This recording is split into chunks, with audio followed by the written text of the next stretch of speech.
नमस्कार, मैं हूं आपके साथ शिप्रा झा। दिल्ली में विधानसभा चुनाव कंप्लीट होने के बाद सभी को इंतजार रिजल्ट की है। 8 फरवरी को नतीजे आने हैं, लेकिन उसके पहले अब ये चर्चा हो रही है कि अगर मान लिया जाए दिल्ली में फिर से आम आदमी पार्टी की जीत हो जाती है तो मुख्यमंत्री कौन बनेगा।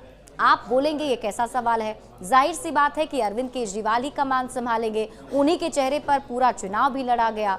लेकिन इसमें अगर पेच हो तो इसी पेज को हम समझेंगे और इस सवाल का जवाब तलाशेंगे कि कौन होगा सीएम, अरविंद केजरीवाल या आतिशी।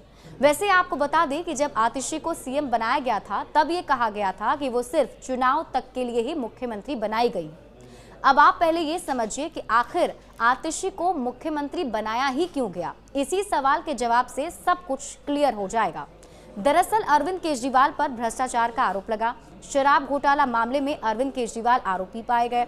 कथित शराब घोटाले में अरविंद केजरीवाल को 21 मार्च को गिरफ्तार किया गया था। फिर उन्हें जेल जाना पड़ा। हालांकि फिर उन्हें जमानत मिल गई, वो बाहर आ गए, लेकिन उन्हें कड़ी शर्तों के साथ अदालत ने जमानत दी है, जिसमें अरविंद केजरीवाल को लेकर जो शर्तें हैं उसके मुताबिक ना तो मुख्यमंत्री कार्यालय और ना ही सचिवालय अरविंद केजरीवाल जा सकेंगे, ये शर्त रखी गई थी।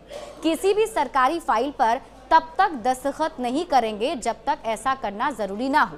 अपने ट्रायल को लेकर कोई सार्वजनिक बयान या टिप्पणी नहीं करेंगे। किसी भी गवाह से किसी तरह की बातचीत नहीं होगी। इस केस से जुड़ी किसी भी आधिकारिक फाइल तक पहुंच नहीं रखेंगे। जरूरत पड़ने पर ट्रायल कोर्ट में पेश होंगे और जांच में सहयोग करेंगे। अब जब सीएम रहते हुए बिना पावर के सीएम बनेंगे तो काम कैसे होगा। इसलिए यह फैसला किया गया कि आतिशी को मुख्यमंत्री बना दिया जाए। तो ऐसे में आतिशी एक्सीडेंटल मुख्यमंत्री बन गई, लेकिन यह भी कहा गया कि वो सिर्फ चुनाव तक ही मुख्यमंत्री रहेंगी। अब ये जान लेते हैं कि आम आदमी पार्टी की जीत के बाद अरविंद केजरीवाल मुख्यमंत्री बन भी गए तो उन पर अनिश्चितता बनी ही रहेगी, क्योंकि मामला अभी भी कोर्ट में चल रहा है। और जैसा कि हमने आपको बताया कि वो शर्त के आधार पर जमानत पर बाहर हैं, तो सीएम बनने के बाद वो पूरे फंक्शनल तरीके से काम नहीं कर पाएंगे और कभी भी इस मामले में कोई नया मोड़ आ सकता है।